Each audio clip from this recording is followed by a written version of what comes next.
नमस्कार, आकाशवाणी देहरादून से प्रस्तुत हैं प्रादेशिक समाचार। पहले मुख्य समाचार। मुख्य सचिव ने केदारनाथ पुनर्निर्माण के कार्यों में तेजी लाने के लिए रात के समय भी काम करने के निर्देश दिए हैं। अल्मोड़ा में विवेकानंद पर्वतीय कृषि अनुसंधान संस्थान का 100वां स्थापना दिवस समारोह मनाया गया। कृषि सचिव डॉक्टर हिमांशु पाठक ने कहा कि संस्थान ने कृषि की नई तकनीकें आम लोगों तक पहुंचाई है। राज्य के अधिकतर हिस्सों में आज सुबह से हल्की से मध्यम बारिश हो रही है। देहरादून में मूसलाधार बारिश के चलते आम लोगों को आवाजाही में परेशानियों का सामना करना पड़ा। और महिला सशक्तिकरण एवं बाल विकास विभाग ने राज्य में तीलू रौतेली और आंगनबाड़ी कार्यकर्त्री पुरस्कार के लिए महिलाओं और किशोरियों से पोर्टल के माध्यम से ऑनलाइन अथवा ऑफलाइन आवेदन पत्र आमंत्रित किए हैं। दोपहर समाचारों के साथ मैं व्याख्या चंदोला। अब समाचार विस्तार से।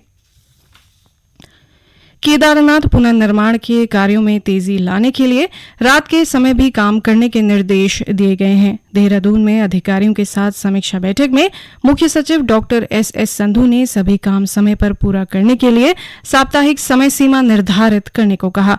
उन्होंने लिंचोली का मास्टर प्लान जल्द तैयार करने के निर्देश दिए। साथ ही उन्होंने केदारनाथ और बद्रीनाथ में बन रही अस्पतालों के जरूरी उपकरण खरीदने के निर्देश भी दिए। अल्मोड़ा में विवेकानंद पर्वतीय कृषि अनुसंधान संस्थान का 100वां स्थापना दिवस समारोह मनाया गया। इस अवसर पर कृषि सचिव डॉक्टर हिमांशु पाठक ने कहा कि संस्थान ने कृषि विज्ञान की नई तकनीक विकसित की है जिन्हें किसान अपना रहे हैं। उन्होंने कहा कि विवेकानंद संस्थान ने उत्तराखंड सहित कई राज्यों के लिए कृषि क्षेत्र में योगदान दिया है।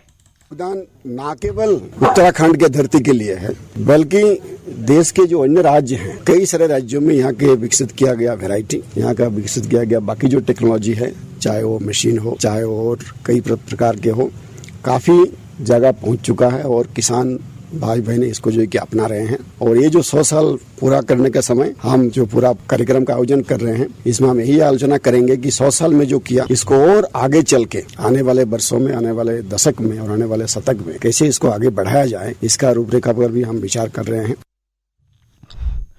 इस मौके पर संस्थान के उन्नत कृषि बीजों की प्रदर्शनी और काश्तकारों के उगाए फल, सब्जी और कृषि के आधुनिक उपकरणों की प्रदर्शनी भी लगाई गई। प्रदेश में जड़ी बूटी के क्षेत्र में रोजगार की संभावनाओं को देखते हुए इसके उत्पादन को बढ़ावा देने की जरूरत है। इसके लिए वन पंचायतों को जल्द योजना तैयार करने के निर्देश दिए गए हैं।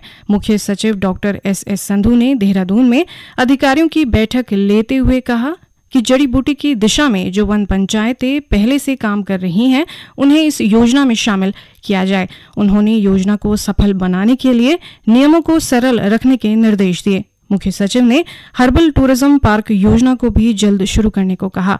साथ ही डॉक्टर संधू ने वन विभाग को लीसा के संबंध में नियमावली को भी अपडेट करने के निर्देश दिए। ऋषिकेश स्थित त्रिवेणी घाट को सफाई व्यवस्था के साथ ही अतिक्रमण मुक्त रखने के निर्देश दिए गए हैं। निरीक्षण के दौरान जिलाधिकारी सोनिका ने घाट में सौंदर्यीकरण कार्यों को यथावत रखने के अधिकारियों को निर्देश दिए। उन्होंने बरसात में प्रतिदिन गंगा के जलस्तर की रिपोर्ट, नदी तटबंधीय क्षेत्रों पर रह रहे लोगों को सुरक्षित स्थान पर स्थानांतरित करने के अधिकारियों को निर्देश दिए। जिलाधिकारी ने शासकीय भूमि, गंगा व नदियों के किनारे अतिक्रमण हटाने और विभागीय संपत्तियों पर किसी भी प्रकार का निर्माण पर रोक लगाने के निर्देश दिए। उन्होंने कांवड़ यात्रा में आने वाले श्रद्धालुओं व अन्य जनमानस की सुरक्षा व्यवस्था का इंतजाम किए जाने पर जोर दिया। संसदीय कार्य मंत्री प्रहलाद जोशी ने संसद के आगामी मानसून सत्र को देखते हुए विभिन्न मंत्रालयों की तैयारियों की समीक्षा की। नई दिल्ली में बैठक की अध्यक्षता करते हुए श्री जोशी ने सत्र के दौरान पेश किए जाने वाले विधेयकों के लिए सभी औपचारिकताओं को प्राथमिकता के आधार पर पूरा करने पर बल दिया। गौरतलब है कि संसद का मानसून सत्र 20 जुलाई से 11 अगस्त तक चलेगा। केंद्रीय विद्युत और नवीन एवं नवीकरणीय ऊर्जा मंत्री राजकुमार सिंह आज नई दिल्ली में अंतर्राष्ट्रीय हरित हाइड्रोजन सम्मेलन का उद्घाटन करेंगे। 3 दिन के सम्मेलन में हरित हाइड्रोजन व्यवस्था तैयार करने और इसके माध्यम से कार्बन उत्सर्जन का वैश्विक लक्ष्य प्राप्त करने के बारे में चर्चा होगी। ये समाचार आकाशवाणी के देहरादून केंद्र से प्रसारित किए जा रहे हैं। ताज़ा समाचार के लिए आप हमारे फेसबुक पेज आकाशवाणी समाचार उत्तराखंड, ट्विटर हैंडल @AIRnews_DDN को फॉलो कर सकते हैं। साथ ही यूट्यूब चैनल आकाशवाणी समाचार उत्तराखंड को सब्सक्राइब और आकाशवाणी की वेबसाइट www.newsonair.gov.in/उत्तराखंड पर लॉगिन कर देख सकते हैं। महिला सशक्तिकरण एवं बाल विकास विभाग ने राज्य में तेलू रौतेली और आंगनबाड़ी कार्यकर्त्री पुरस्कार के लिए महिलाओं और किशोरियों से पोर्टल के माध्यम से ऑनलाइन अथवा ऑफलाइन आवेदन पत्र आमंत्रित किए हैं। आवेदन करने की अंतिम तिथि 20 जुलाई है। सामाजिक शिक्षा, साहित्य, कला, साहसिक कार्य और संस्कृति के क्षेत्र में उत्कृष्ट कार्य करने वाली महिलाएं और किशोरियां इसके लिए आवेदन कर सकती हैं। गौरतलब है कि महिला सशक्तिकरण एवं बाल विकास विभाग की ओर से ये पुरस्कार हर जिले की एक महिला और किशोरी को दिया जाता है। और अब एक नज़र आज के मौसम पर। राज्य के अधिकतर हिस्सों में आज सुबह से हल्की से मध्यम बारिश होने की खबर है। प्राप्त जानकारी के अनुसार देहरादून, अल्मोड़ा, चंपावत, चमोली, बागेश्वर, पौड़ी, उधम सिंह नगर और नैनीताल में आज सुबह से बारिश हो रही है। देहरादून के कुछ हिस्सों में आज सुबह के समय मूसलाधार बारिश हुई।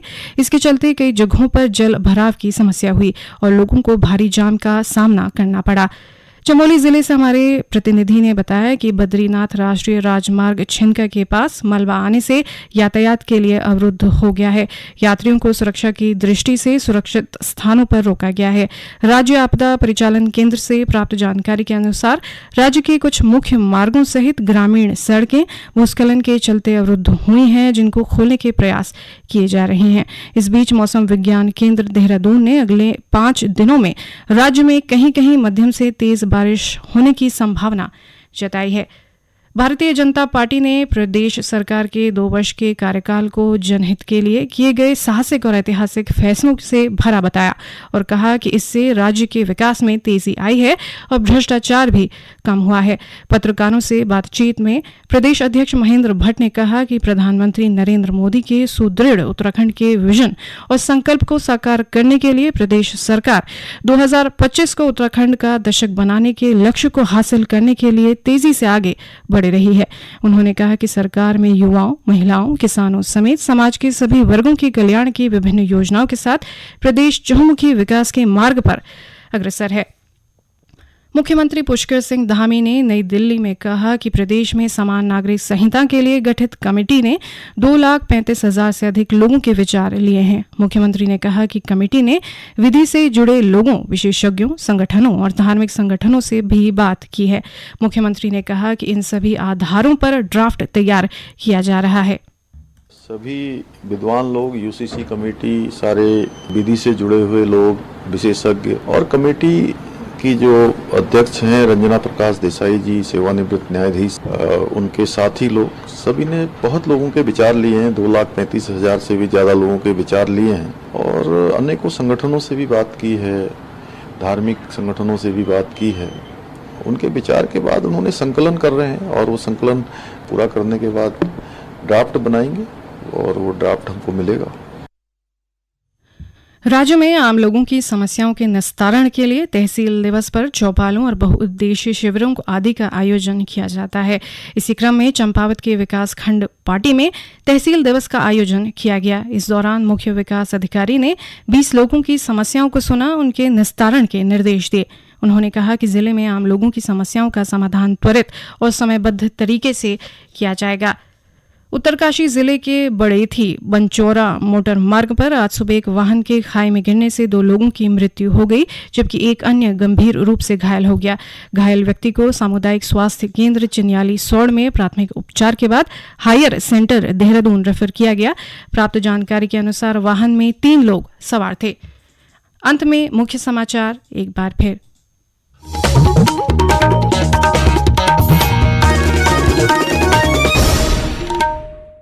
मुख्य सचिव डॉक्टर एस संधू ने केदारनाथ पुनर्निर्माण के कार्यों में तेजी लाने के लिए रात के समय भी काम करने के निर्देश दिए हैं। अल्मोड़ा में विवेकानंद पर्वतीय कृषि अनुसंधान संस्थान का 100वां स्थापना दिवस समारोह मनाया गया। कृषि सचिव डॉक्टर हिमांशु पाठक ने कहा कि संस्थान ने कृषि की नई तकनीकें आम लोगों तक पहुंचाई है। राज्य के अधिकतर हिस्सों में आज सुबह से हल्की से मध्यम बारिश हो रही है। देहरादून में मूसलाधार बारिश के चलते आम लोगों को आवाजाही में परेशानियों का सामना करना पड़ा। और महिला सशक्तिकरण एवं बाल विकास विभाग ने राज्य में तीलू, रौतेली और आंगनबाड़ी कार्यकर्त्री पुरस्कार के लिए महिलाओं और किशोरियों से पोर्टल के माध्यम से ऑनलाइन अथवा ऑफलाइन आवेदन पत्र आमंत्रित किए हैं। इसके साथ ही प्रादेशिक समाचार का ये बुलेटिन समाप्त हुआ। नमस्कार।